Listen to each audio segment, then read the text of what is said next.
гараг бүр иргэдтэй хотын ажил амьдрал, за цаг үеийн асуудал, халдварт корона өвчний урьдчилан сэргийлэх талаар авч хэрэгжүүлж байгаа арга хэмжээ, нийслэлд хийж хэрэгжүүлж байгаа бүтээн байгуулалт, төсөл арга хэмжээ, за зарим нэг дүрм журмын хэрэгжилтийн байдлын талаар тогтмол мэдээлэл өгж бас санал хүсэлтийг авч зохио арга хэмжээнүүдийг авч ажиллаж байгаа. Ер нь нийслэлийн ажил амьдрал иргэдийн өмнө болохгүй бүх талаараа нээлттэй байж бүгдийн оролцоотойгоор бид өмнөө тулгамдсан олон хүндрэлтэй асуудлуудыг шийдвэрлэхийг зорж байгаа. Тийм ч учраас хотын ажил амьдрал өдөр тутмын асуудал шийдлүүд тэр дундаа хотын захиргаанаас авч хэрэгжүүлж байгаа бүхий л асуудлуудыг нээлттэй байлгахыг хичээж байгаа. Тэр хэрээрээ иргэд маань зөв мэдээлэлтэй байж, за мөн тэр хэрээрээ бид богино хугацаанд олон асуудлуудыг шийдвэрлэх, тал бүрийн хяналтыг бий болгох, за иргэдтэйгээ хамтарч хотын оршин суугчдтайгаа нийлж өмнөө тулгамдсан асуудлуудыг шийдвэрлэхийн боломжууд бас бүрдэж байгаа. Бага багаар ахис дэвсэл гарч байна. Гэхдээ анхаарах ёстой олон асуудлууд байсаар байна. За өнөөдрийн мэдээллээрээ бид ер нь энэ дэлхийн хотуудтай хамтын ажиллагаатай 40 гаруй хотууд байдаг манай Улаанбаатар хотын. За тэр хотуудаасаа бас мэдээлэл авдаг. Тухайн хотын оршин суугчдын эрүүл аюулгүй байдлыг хангах талаар хотуудаас авч хэрэгжүүлж байгаа мэдээллийг бас ажлуудын мэдээллийг иргэддээ өгч байгаа. Тэр хэрээрээ бид бас зөв мэдээлэлтэй байх, альва эрсдлээс урьдчилан сэргийлэх, хохирол багтаа гарах, цаг албаа авч хэрэгжүүлэх арга хэмжээнүүдийн талаар бас иргэд олон нийт мэдээлэлтэй байх ийм зарчмыг бас баримталж мэдээлэл өгж байгаа. За өнөөдөр дэлхийн хотуудад хамгийн урьдчаар тавьж байгаа асуудал бол яалтчгүй энэ халдварт коронавирус. За дээрээс нь дэлхийн хотуудад вирусын тархалтын асуудал уурахгүй харин ч идэвхжиж байгаа. За зарим нэг томоохон хотуудыг авч хэрэгжүүлж байгаа ажлыг дурдах юм бол жишээ нь Улсын холбооны улсын Москва хотны хот бол 5 дугаар сарын 1 хүртэл бүх нийтийг хамарсан бүрэн хэмжээний 20 цэрийн дэглэм тогтоосон. За энэ бол бас эрчимтэй хэрэгжиж байгаа. За гадуур Москва хотын иргэд гарахдаа Мосруу гэдэг сайтад бүртгүүлж тусгай үнэмлэх авч зөвхөн дэлгүүр орох, эмнэлэг эмийн сангаар үйлчлүүлэхэд нэг хүн 7 хоногт 2 удаагийн зөвшөөрөл авч гадуур гарч байгаа юм байна. За хяналтыг ухаалаг хотын цахим ажиглалт камер болон хотын замын хөдөлгөөний хяналтын камеруудаар иргэдээ бас хөдөлгөөний хянж аюулгүй байдлыг хангаж байгаа юм байна. За Москва хотоос гарах орох замын хөдөлгөөнд хязгаарлалт хийж QR кодтой үнэмлэхтэй тохиолдолд зөвхөн гарах хөдөлгөөнийг зөвшөөрч байгаа юм байна. Хотын гудамж эмийн сан хүнсний дэлгүүрт хүн хоорондын зайг 1.5 м гэж тогтоож, за тэмдэг тэмдэглэгээ хийн, зөрчлийг хянаж зохио арга хэмжээг авч ажиллаж байна. За хүнсний дэлгүүр бүрийн орох үүдэнд 1 удаагийн бэлий, гар цэвэрлэх, бодис зэргийг бүх дэлгүүрүүдэд бас хангаж ажиллаж байгаа юм байна. Хүүхдийн тоглоомын болон биеийн тамирын талбайг цагдаагийн улаан цагаан судалтай тууцаар хааж тоглохыг оргилсан тэмдэглэлийг хийж ингэж ажиллаж байна. За бүгд найрамд хятад ард улсын Бээжин хот гадаадаас ирж байгаа бүх иргэдтэй 14 хоног тусгаарлалтанд байлгаж байна. За Нью-Йорк хот бол 4-р сарын 17-наас эхлэн Нью-Йорк хотын захирагч бүх иргэн амны хаалт зүүхийг үүрэг болгосон. Амны хаалт зүүхгүй, за олон нийтийн газар зай барихгүйгээр оролцож байгаа, явж байгаа иргэдэд тухайн газраас нь иргэн бүр зургийг авч хуулийн хяналтын байгууллагад өгч, за хуулийн хяналтын байгууллага хяналт тавьж ажиллах ийм дэглэмийг сахиж ажиллаж байна. За саяхан хүртэл бол мэдээж одоо зөвхөн өвдсөн хүмүүс амны хаалт зүүнэ гэдэг ийм ойлголттой байсан бол бүхэн амны хаалт зүүх энэ одоо дэглэмийг өндөр хэмжээнд зохион байгуулж ажиллаж байгаа юм байна. За хөл хориг бол 5 дугаар сарын 15 хүртэл Нью-Йорк хот үргэлжлүүлэхээр шийдвэр гарсан байна. Япон улс даяар онц байдал 5 дугаар сарын 6-ны өдрийг хүртэл зарласан. За Францын хотууд бол 4 дугаар сарын 13-ны өдрөөс эхэлсэн 20 дэглэмийг 5 дугаар сарын 11 хүртэл сунгаж бас одоо үйл ажиллагааг хянж ажиллаж байна. Италийн хотууд 4 дугаар сарын 10-наас эхэлсэн энэ карантиныхаа дэглэмийг 5 дугаар сарын 3-ны өдөр хүртэл сунгасан. За манай хотын хувьд бол бас зарим дэглэм журмыг мөрдөж ажиллаж байгааг та бүхэн маань мэдж байгаа. Иргэд маань ч идэвхтэй байгаа, дэмжиж байгаа. Дээрээс нь өөрсдөө хариуцлагатай байгаа. Түүний хажуугаар анхаарах олон асуудлууд байна. За тухай бүрэн мэргэжлийн байгууллагууд зөвлөм зөвлөгөө мэдээлэл хэвлэл мэдээллийн хэрэгслээр өгч иргэдэд бүрэн мэдээлэлээр хангаж байгаа учраас иргэд маань бас одоо өөрсдийн явсан суусан зорчсон газруудаа заавал одоо хатуу хөл хорио тогтоохгүйгээр чанга дэглэм одоо журам сахих өөрсдийн болоод өрөөлийн эрүүл мэндийг хамгаалахтай холбоотой зарим заавар зөвлөгөөг хэрэгжүүлэх нь хамгийн чухал байгаа. За энэ хүрээнд бол Улаанбаатар хотоос хэд хэдэн арга хэмжээ авч ажиллаж байгаа. Жишээ нь энэ сарын сүүлээр 29-ний 30-ны өдрүүдийг зурчсан байдлаар төлөвлөж байгаа Улаанбаатар хотод гамшигаас хамгаалах иж бүрэн сургалтыг онцгой байдлын ерөнхий газар, нийслэлийн онцгой байдлын газар холбогдох байгууллагуудаа орон нутгийн засаглааны нэгжүүдтэй хамтарч зохион байгуулна. За тэр дундаа энэ халдварт өвчин тархсан онцгой дэглэмийн үед ямар арга хэмжээ авч хэрэгжүүлэх үү, ямар хариу үйлдэл үзүүлэх үү, эрсдлийг талсан зогсоох, тархалтыг багасгах, шаардлагатай эмчилгээ онцлогооны үйлчлэгийг үзүүлэх чиглэлээр бэлэн байдлыг хангах ийм ажлыг зохион байгуулахаар бэлтгэл ажил хангагдаж ажиллаж байгаа. За энэ ажил эхлэхтэй холбогдуулаад эрүүл мэндийн зарим байгууллагуудын бааз суурийг бэхжүүлэх, бэлэн байдлыг хангах, тусгаарлалт, хязгаарлалтын горим дэглэмийг сахихтай холбоотой байр савны одоо бэлэн байдлыг хангах гэдэг олон ажлууд хийгдэж байна. Өнгөрсөн хугацаанд яармагт баригдаж байгаа нийслэлийн их хүүхдийн эрүүл мэндийн төвийн үйл ажиллагаатай явцдаа бид бас танилцаж зөв арга хэмжээг авч хэрэгжүүлэх, богино хугацаанд ашиглалтанд оруулах зохион байгуулалтыг хийж ажиллаж байна. Энэ сарын сүүл гэхэд бид эхний 100 орыг яармгийн их нэлхсийн хүүхдийн эрүүл мэндийн төвд бэлэн болгох. За үйл ажиллагааг энэ үе шаттайгаар эхлүүлэх ажил үндсэндээ бэлтгэл ажил хангагдаж ажиллаж байгаа. Зохих ёсны байгууллагуудын оролцоог хангаж ажиллаж байна. Эрүүл мэндийн яам, за онцгой байдлын ерөнхий газар, нийслэлийн холбогдох байгууллагууд, ер нь явцын дунд бас Улаанбаатар хотын их хүүхдийн хүрээ төв тийш шилжиж үйл ажиллагаа явуулах ёстой. Энэ бол 880 ортой ийм эмнэлэг ашиглалтанд орно. Эхний 100 орыг бид ашиглалтанд оруулж мэргэжлийн тоног төхөөрөмж, бусад одоо эд зүйлээр нь хангахаар ажиллаж байгаа. Ер нь шаардлагатай тохиолдолд нэмэлэг бол 1600 хүртэл хүнтэй хүчин чадал бүхий үйл ажиллагаа явуулах юм боломж бүрдэнэ. За их нэлхсийн их хүүхдийн үндэсний эрүүл мэндийн төвийн нөхцөл байдлыг иргэд маань мэдж байгаа. Ачаалал өндөртэй байдаг өвлийн саруудад дээрээс нь байр орон сууцны стандарт шаардлага хангагддаггүй. За тэгээд ачаалал ихтэй үед бол үйлчлэгээ үзүүлэхэд хүндрэлтэй байдаг. Ажилтан агчдын бас ачаалал их байдаг учраас энэ яарамгийн эмнэлэг ашиглалтанд орсноор их хүүхдийн эрүүл мэндийн үндэсний төвийн ачааллыг бас нэлээд бууруулна. За орчин нөхцөл сайжирна. Өрөө бүхэн дотроо одоо ариун цэвэр нойлын өрөөтэй гадагшаа дотгошоо коридороор гүйж гараадах шаардлагагүйгээр эмчлүүлэгч үйлчлүүлэгч их нялхас одоо эмчилгээ онцлогооны үйлчлэгийг авах боломжтой юм давуу талтай эмнэлэг ашиглалтанд орж байгаа. За өнөөдөр би өөрөө бас одоо Баянзүрх дүүргийн 12 дугаар хороонд байрлах анагаахын шинжилгээ ухааны их сургуулийн Япон Монголын сургалтын төв дээр очиж ажиллалаа. За тэр эмнэлэг бол хамгийн сүүлийн үеийн орчин нөхцөлийг бүрдүүлсэн өрөө сав тасалгаа, эмнэлгийн орчинтой за бүх төрлийн одоо шинжилгээ, нарийн шинжилгээ онцлогоог хийдэг, мэс заслын тасагтайгаа ер нь бүхий л боломжийг бүрдүүлсэн ийм уламжлалт эмнэлгийг хослон одоо үйлчлэгийг үзүүлж байгаа ийм эмнэлэг байгаа. Баянзүрх дүүргийн 10, 12, 13 за мөн 25, 26 дугаар хорооны 60 гаруй мянган иргэдэд үйлчилж байгаа. За зарим тоног төхөөрөмж материал хэрэгсэл дутуу байгаа. Жишээ нь лабораторийн урвалж, бодис, түүхийн эд, за нарийн одоо шинжилгээ хийхтэй холбоотой зарим одоо зүйлсүүд хэрэгтэй байна. Дээрээс нь эмнэлгийн дөрвөн тусламжийн автомашины бас шаардлага байгаа.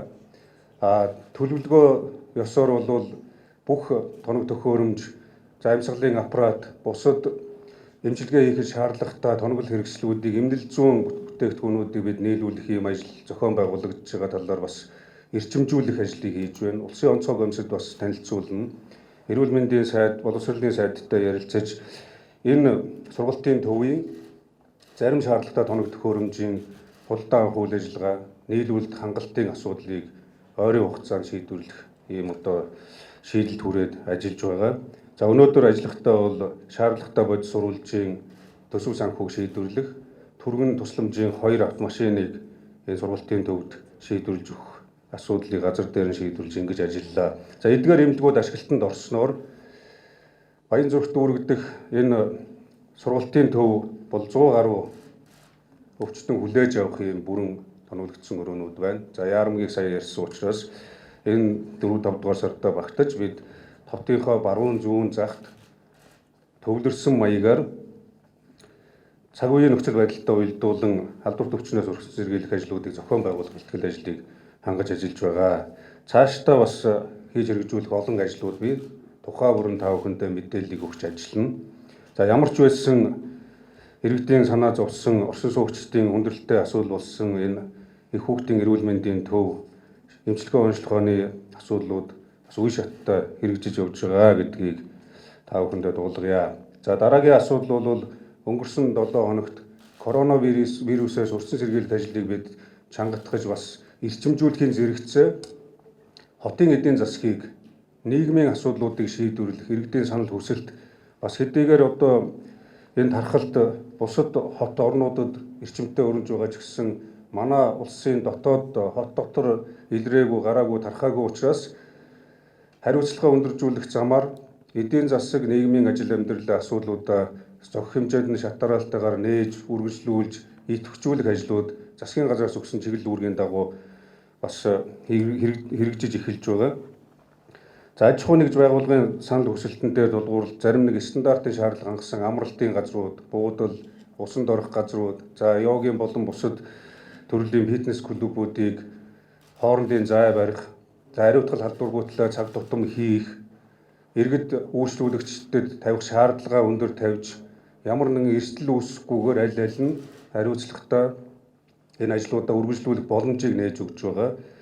За уг захирамж гарсантай холбогдуулан эрүүл мэндийн яамнаас гаргасан зарим одоо дүрм журмыг мөрдүүлэх, эрүүл ахуй халдваргүйтгэлийн журмыг сахиулах, хяналтын үйл ажиллагааг бас зөв шат шатандаа хийж явах ажлууд дээр онцгой анхаарч ажиллаж байгаа. За дараагийн асуудал бий. Бид энэ халдвар төвчнөөс өрсөн сэргийлэх ажлын гол бас хэсэг бол яалтчгүй бид өөрсдийнхөө хандлага төлөвшлийг өөрчилж, өдөр тутмынхаа ажил амьдралын хэмнэлийг бас аль болох зөв тал руу чиглүүлж, өөрсдөө шалтгааллах бүхий л үйлдэл хөдөлгөөнүүдийг хийж ирүүл байна. За мөн одоо аюулгүй орчинд ажиллаж амьдрах, хотоо сайхан цэмцгэр байлгахаас эхлээд хог хаягдaltaгүй байлгах, цаашлаад хүн бүр ая тухтай амьдрах орчин нөхцөлийг хамтдаа бүтээх, бүрдүүлэх юм зайлшгүй шаардлага байгаа учраас хотын соёл аяныг эхлүүлсэн. Иргэд маань мэдж байгаа хотын соёл гэдэг бол өргөн агуулгатай, томоохон одоо ач холбогдолтой ийм асуудал. Ялангуяа хөгжиж байгаа иргэншсэн улс орон хот тосхны иргэд орсон суугчдын хувьд бол бид хотын соёлыг ярихгүйгээр эрүүл байх боломжгүй, хотын соёлыг ярихгүйгээр сайхан амьдрал орчин нөхцөлийг бүрдүүлэх боломжгүй, иргэд өөрсдөө соёлтой байх гэдэг хувь хүндлийн хандлага төлөвшлөө өөрсдөхгүйгээр бусдаас сайн сайхан зүйлийг эрг хандлагыг хүлээх ийм шаардах нөхцөлгүй учраас хүссэн үсээгүй их хот биднээс хотын соёлыг шаардаж байгаа, цаг үе шаардаж байгаа. Энийг би бас өмнө нь олон удаа хэлж байсан. Тэгээд энэ хотын соёлын асуудлыг манай одоо хотын орчин суугчдын дийлэнх нь идэвхтэй, санаачлагтай, эргээр хүлээж авч дэмжиж байгаа хотын даргын хувьд бас баяртай байгаа. Хүн бүр дор бүрнээ өөрөөсөө шалтгааллах эрг зүйлүүдийг аль болох олон хүнд түгээж бас одоо хүргэж ажиллаж чадах юм бол хот өөрөө цааш нь богино хугацаанд олон асуудлуудыг шийдвэрлэх боломж байгаа гэж харж байгаа. За Улаанбаатар хотын нийт одоо ажилтан албан агчид хотын захиргааны харьяа газар хилцсэн агентлаг удирдлагууд бүгд бүх шатандаа бас энэ хотын соёлыг төлөвшүүлэх, өөрсдийн ажил үүргээ гүйцэтгэх хугацаанд хувь хүний хариуцлага, ёс зүй, төрийн албан хаагчийн сахилга бат, үнэт зүйл, ёс суртахуун гэдэг олон зүйлүүдээр анхаарч ажиллах тал дээр бас багагүй ажлууд хийгдэж байгаа. Мэдээж энэ бүхэн жигдэртэл бас тодорхой хэмжээний цаг хугацаа орно гэж үзэж байгаа. Хүн бүхэн ярьж байгаа. Энэ тэнд одоо нус цэрээ ил задгаа хайдаггүй, ил задгаа визасдаггүй, за хогоо дуртай газраа хайдаггүй, санаа зовхгүйгээр хайчдаг, түүндээ гүрээ гიშгэлээ тараагаад явдаг. За энэ тэнд одоо автобус унаан суухаас эхлээд очор дараал зөрчдөг, хувь хүний хувийн нууц эсвэл одоо хуулиар хамгаалагдсан эрхийг зөрчдөг. Тэгэхээр энэ бүх асуудлуудыг шийдвэрлэхэд одоо бид хотын соёлыг маш өргөн цар хүрээтэй хийхийг зорж ажиллаж байгаа. Гэхдээ дахиад энэ бүхэн дээр та бүхний маань оролцоо чухал байгаа. Ерөн зүгээр нэг хүний эрх ашиг хязгаарлагдж байгаа мэт боловч нийтийн эрх ашигаар таны өөрийн эрх ашиг, өөрийн чинь эрүүл аюулгүй амьдрах орчин нөхцөл бүрдэж байгаа гэдгийг та бүхэн маань ойлгож байгаа. Тийм ч учраас энэ дээр бас шат чатны байгууллагууд иргэд хамтарч ажиллах зайлшгүй шаардлага байгаа. За хотын соёлыг түгээх ажлын хүрээнд халдваргүйтлийг бид бас энэ халдвар төвчнөөс өвчин сэргийлэх ажлын хүрээнд халдваргүйтэл ариутгахлыг бүх хороо дүргүүдээр үе шаттай хийж байгаа. За энэ хүрээнд бас иргэдэд бүх талын мэдээлэлээр хангаж ажиллаж байгаа. Үүний зэрэгцээ нийслэлийн 173 хорооны 9 дүүргийн 1300 хэсгийн ахлагч шалгалтандаа тэнцэж хэсгийн ахлагчийн үүрэг хариуцлагын хажуугаар олон нийтийн цагдаагийн үүргийг хүлээж байгаа, хэрэгжүүлж эхэлсэн байгаа. Шаргал ногоон хантаацтай олон нийтийн цагдаа гэсэн өмсгөл хувцастай танаа хороо дүүргийн хэсгийн ахлагчид ажиллаж эхэлсэнийг та бүхэн маань мэдж байгаа. Гэхдээ энэ дээр нэг юм би онцолж хэлэхэд та бүхнийг цагдаж хорж эрхийг чинь хязгаарлах гэж энэ хүмүүс ингэж одоо ажиллаж байгаа юм биш шүү. Та бүхний аюулгүй байдал, хулгай дээр мэзэнтэй эзэнгүй хэрэг, хүчин хүчирхийлэл, хүүхэд багчуудын эрхийг зөрчсөн, гэр бүлийн хүчирхийллийг багасгах, дээрэс нь алхаж байгаа, гიშгэж байгаа газар ариун цэвэр халдваргүйтэл ахуйн ариун цэврийг сахиулах, хуулийг сахиулах, хууль журмыг одоо бас зохих ёсонд нь иргэний хариуцлагын хүрээнд хэрэгжүүлэх, хууль сахиулах байгууллагын үйл ажиллагааг дэмжих, хамтарч ажиллах гээд олон чиг үүргээр ажиллаж байгаа. Эцэст нь зөвхөн иргэн таны аюулгүй байдлын төлөө ажиллаж байгаа шүү гэдгийг та бүхэн маань маш сайн ойлгож одоо энэ хүмүүсээ дэмжиж ажиллах шаардлагатай. Энэ хүмүүстэй ч гэсэн хэсгийн ахлагч олон нийтийн цагдаа нартай хүртэл бас одоо хатуу шаардлага тавиарай. Энэ хүмүүс маань одоо цалин хөлс нь нэмэгдэж байгаа. Хэсгийн ахлагчдын урд нь амардгүй байсан бол жилд нэг удаа цалинтай амардаг болж байгаа. Ажлын 3 сар улирал тутам дүгндэг болж байгаа. Хотын стандартаа уялдуулж бас ажил үүргийн дүгндэг, чадж байгааг нь урамшуулдаг. За цалин хөлсөө хэд дахин нугалж авдаг, чадахгүй хүмүүс нь бол цалин урамшуулаа авдаггүй, хариуцлага хүлээдэг байх юм. Хариуцлагын тогтолцоог шинээр хороо дүүргүүд нэвтрүүлж байгаа. Яагаад гэж вэ гэхээр хотоос өчнөө сайхан шийдвэр гаргаж болно. Тэр бүхний гол одоо үр дүн хэрэгжилт нь зөвхөн хороо дүүргийн нутаг дэвсгэр дээр ажиллаж байгаа эдгээр хэсгийн ахлагч олон нийтийн цагдаа нараас шууд шалтгаалдаг учраас энэ асуудлыг бас зохих ёсонд нь аль альнийх нь эрх ашгийг хангаж шийдвэрлэж байгаа гэдгийг бас зориуд дурдъя. За өнгөрсөн хугацаанд бол нийслэлийн 9 дүүрэг рүү орж гардаг, хот руу орж гардаг 9 ийм товчоод дээр бид хяналт шалгалт хийж, асуум зөвлөмж явж, хяналт зөвлөмжийг өгч ажиллаж байгаа. Нийт 122 албан хаагч ажиллаж байна. 2 дугаар сарын 21-ний өдрөөс эхэлсэн энэ олон улсын шилжилт төлөвлөгөөний байгууллагатай хамтарч бүртгэлийг хийж, орж гарч байгаа иргэдийн бүртгэлийг хийж байгаа ийм ажлууд өдөр тутам хийгдэж байгаа. Жишээ нь өнгөрсөн одоо 24 цагийн хугацаанд бол 92,803 автомашин хот руу орж гарсан. За 291,151 иргэн одоо орсон гарсан ийм бүртгэл хийгдсэн. Аль дүүргийн аль одоо хорооны нутаг дэвсгэрт ямар хаяган дээр байгаа гэх мэт ийм нарийн мэдээллийг авч байгаа. Энэ дахиад аюулгүй байдлыг хангах эрсдлийг багасгахтай холбоотой мэдээллийн сан үүсч явж байгаа. Энэ ажлыг 2 дугаар сарын 21-ээс эхэлж хийснээс хойш одоо өнгөрсөн хугацаанд ажилласан нийт 400 гаруй резидент эмчүүд бий. Энэ эмч нартаа бид бас нийт иргэдийнхээ өмнөөс чин сэтгэлийн талархлаа илэрхийлье, хүүтэнд хүрч даарч холдоо холгүй бас иргэдийнхээ аюулгүй байдлын төлөө ажилласан эмч асрагч сувилагч эрүүл мэндийн байгууллагын ажилтан албан хаагчид цагдаагийн болон одоо мэргэжлийн байгууллагын бүхий салбарын зам тээврийн гээд хил гайлын гээд яриад байвал маш олон одоо салбарын ажилтан албан хаагчдын өнөөдөр ч гэсэн одоо хэдэн мянгаараа ажиллаж байгаа учраас тэр хүмүүстэй бид бас нийслэлийн иргэдийн өмнөөс зориуд одоо талархлаа илэрхийлж байгааг нь хүлээж авна гэж. За нийслэл өрнөж байгаа бүтээн байгуулалтын ажлын талаар та бүхэндээ товчхон бас мэдээлэл өгье. Хэдийгээр коронавирусын одоо энэ халдварт өвчин тархалтыг хязгаарлах хүрээнд зарим дэглэм журмыг мөрдөж хязгаарлалт хориог хийж байгаа ч гэсэн ажил амьдрал цаашаа үргэлжлэх ёстой учраас энэ уран дулаан цаг ирсэнтэй холбогдуулаад бүтээн байгуулалтын үйлрэл, барилга байгууламжаа барьдаг, зам дэд бүтцээ сайжруулах ажлууд төлөвлөсөн ёсоор төсөвт одоо өртөг хөтөлбөрийнхаа дагуу үргэлжилж байгаа. За жишээ нь гэр хорооллын дэд бүтцийг бий болгох ажлууд иргэд маань зарим талаар ойлголт, мэдээлэл дутмаг байгаа учраас энэ тал дээр бүрэн мэдээллийг өгөх. Өөрөөр хэлэх юм бол гэр хорооллын айл өрхүүдийн асуудал орхигдоогүй. Гэр хорооллын асуудлыг шийдвэрлэхгүйгээр бид хотын ажил амьдралыг ярих боломжгүй. Гэр хорооллын орчин нөхцөлийг сайжруулахгүйгээр хот хөгжиж гэнэ гэж ярих эрх байхгүй учраас хотын удирдлагууд бид бас энэ тал дээр онцгой анхаарч ажиллаж байгаа. Томоохон төсөл хөтөлбөрүүд хэрэгжиж эхэлж байгаа. Эхнээсээ ашиглалтанд орж байна. За үр дүнгээ өгч байгаа. Энэ хүрээнд бол одоо ханы материалын дулаан дамжуулах станц, дэд станц ашиглалтанд орсон. 5 дугаар сард одоо ашиглалтанд бүрэн хүлээлгэж өгнө. Ажил нь дууссан.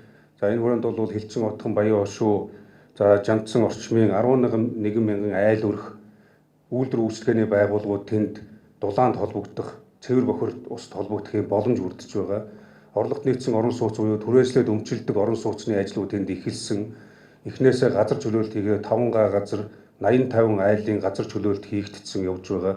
Бид нэг дор бол одоо 4-5 гагаар нь чөлөөлж дахин төлөвлөлтөө хийх, түрээслээд өмчилдөг энэ ажлуудаа үргэлжлүүлж явж байгаа. Төлбөр одоо зээл төлөлтийн хувьд гэдэг юм орон сууц өмчлөх хэлбэрийн хувьд бол энэ шинэ хэлбэр. За тухайн айл өрхүүд бол бас нэгдэж хашаагаараа гудмаараа хэсгээрээ өөрсдийнхөө хашаанд дэд бүтцээ татаж оруулах боломж нь нэгдэж байгаа. Түүнээс биш айл бүхний хашаанд дэд бүтц оруулж өгнө гэдэг бол тийм асуудал бол байхгүй. Гудамжинд оруулж өгж байгаа. Харин хашаа руугаа дэд бүтцээ татаад оруулах тийм сонирхол бүхий иргэд нэгдээд өөрсдөө дулаан цахилгааны хашаандаа авч хашаандаа тогтоо амьдрыг үл энэ иргэдийн өөрсдийнх нь бас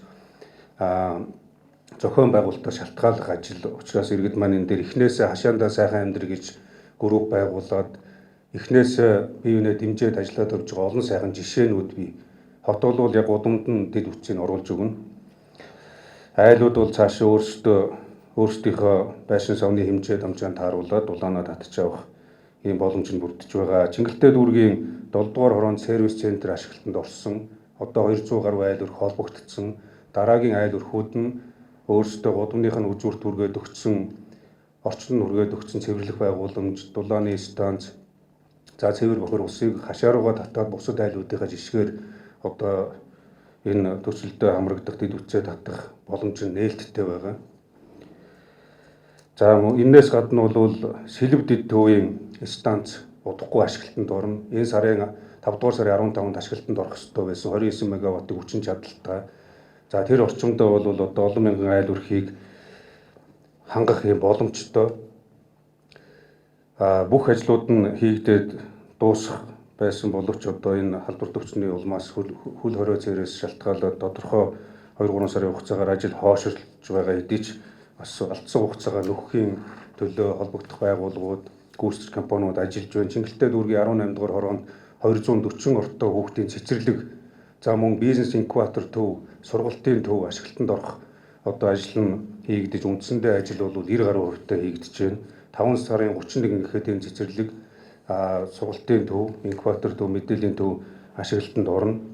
Иргэдэд үйлчлэх энэ инкубатор төв ашиглалтанд орсноор бүгд одоо бас дороо өөрсдөө үйлчлэгээ авах, хүүхэд багчуудаа тухайн орчин сургах, дадлагжуулах, ажлын байр дээр хангах, мэрэгжлийн сургалтанд хамруулах, за бусад бүх одоо боломжийг бүрдүүлж ингэж ажиллаж байгаа. Өнгөрсөн амралтын өдрүүдэд би бас Сэлб дэд төвийн үйл ажиллагаа явцдаа очиж танилцсан. За зарим одоо гүйцэтгэлийн ажлууд бас хангалтгүй байгаа. Нэн үгүй ярихад. Тэнд одоо гүүрэн байгууламжууд ажиллаж байна. Дамбад даржаатай холбогдох автозамын ажил 6.6 км автозамын ажил хийгдэж байгаа. Цэвэр бохир усны шугамууд хийгдсэн. Үерийн тулд далан сууг, хөрсний болон гүний усны хөрсийг солих, за дулааны станцын орчимд байгаа айл өрхүүдийг дулаан эрчим хүчээр хангах, за явган хүн автозамын ажлууд хийгдэж байгаа. Зарим ажлууд гүйцэтгэгч компаниуд шаардлага хангахгүй материалаар хийж байгаа. Газар дээр нь очиж бас шаардлага тавьсан.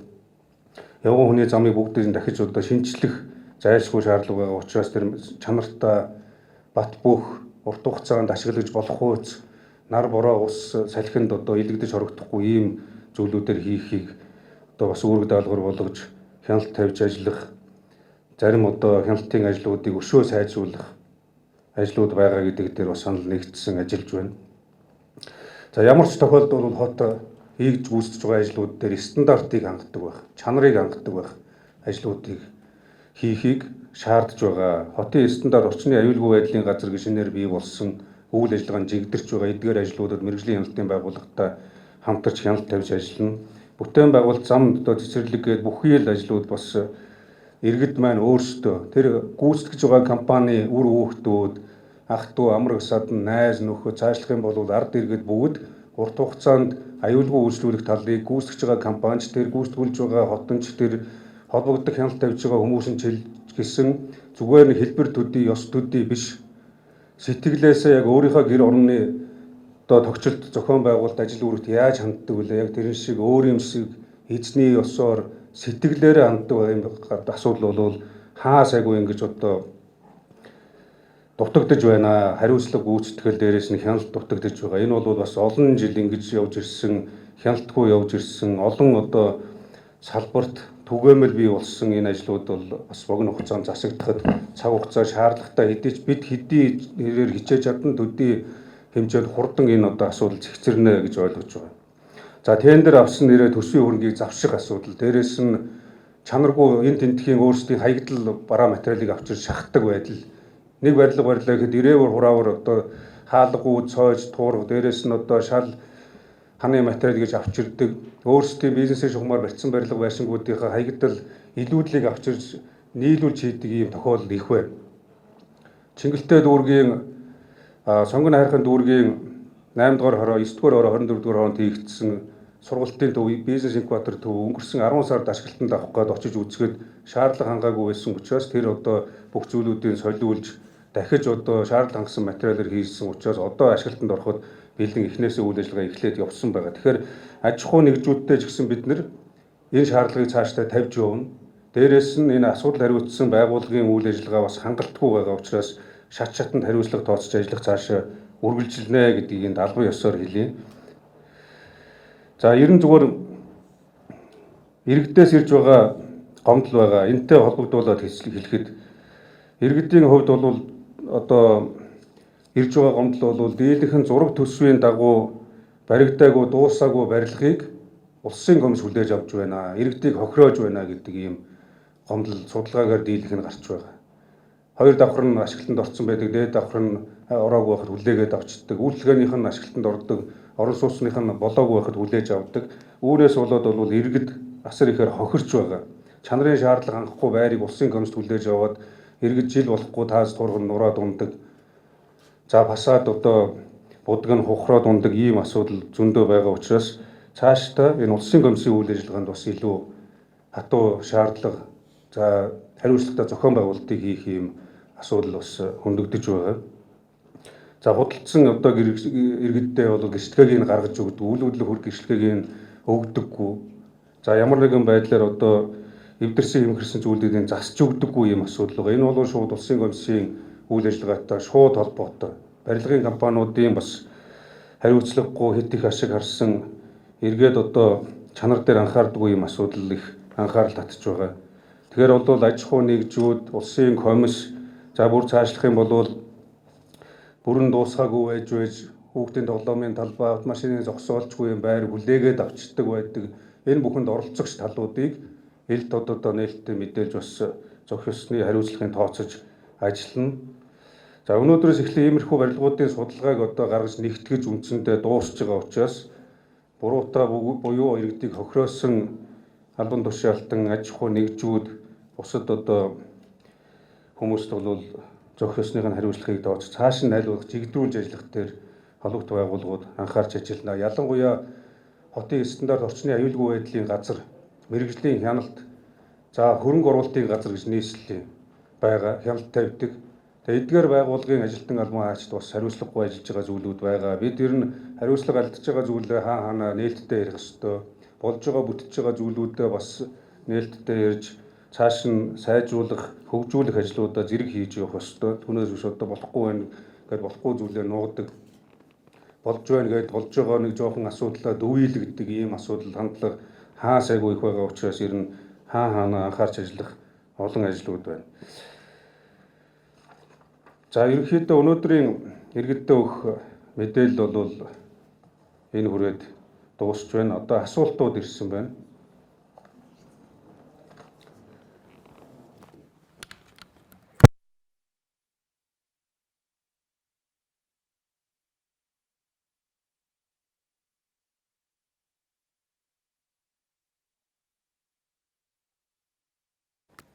Түрүү хэлсэн би зарим аж ахуй нэгж байгууллагын үйл ажиллагааг нээсэн. Сургалтын төвийг нээх бас судалгаа хийгдэж захирамжийн төсөлд бас тусгах гэжсэн боловч засгийн газрын тогтоолтоо дээрээс нь хөлбөр нийгмийн хамгааллын сайдын тушаалтай учраас холбогдох яамдуудтай боловсролын яам, мэрэгжлийн сургалт үйлдвэрлэлийн төвүүдийг нээх, танхимаар хичээлдэг бүх одоо сургалтын төвүүдийг сайдын тушаалаар хаасан учраас сайд тушаал одоо өөрчилж байж энэ нэрх нээгдэх ёстой. Тэгэхээр энийг бол яамдуудтайгаа санал солилцож байна. Хөлбөр нийгмийн хамгааллын яам, боловсролын яамны сайдуудтай санал солилцож ойрын хугацаанд бас шаардлага хангасан эрсдэл үүсэхгүй цөөн тооны 5-10 хүнтэй хоорондын зааг барьсан ариутгал алдургуудтай хийж байгаа сургалтын төвийг яамнаас зөвшөөрөл авч нээх юм ажлыг бас хилцэж ярилцаж санал солилцож байна гэдгийг иргэддээ хэлье. Та бүхэн маань бас одоо ажил амьдралаа үргэлжлүүлэхээр асуудалд анхаарч санал асуулт тавьж байгаад ойлгож байгаа. Энэ бол бас хотоос хамаарахгүй шууд шийдэх боломжгүй асуудал учраас бид бас зохисных нь байгууллагатай зөвшөлтсөн шийдвэр гарганаа.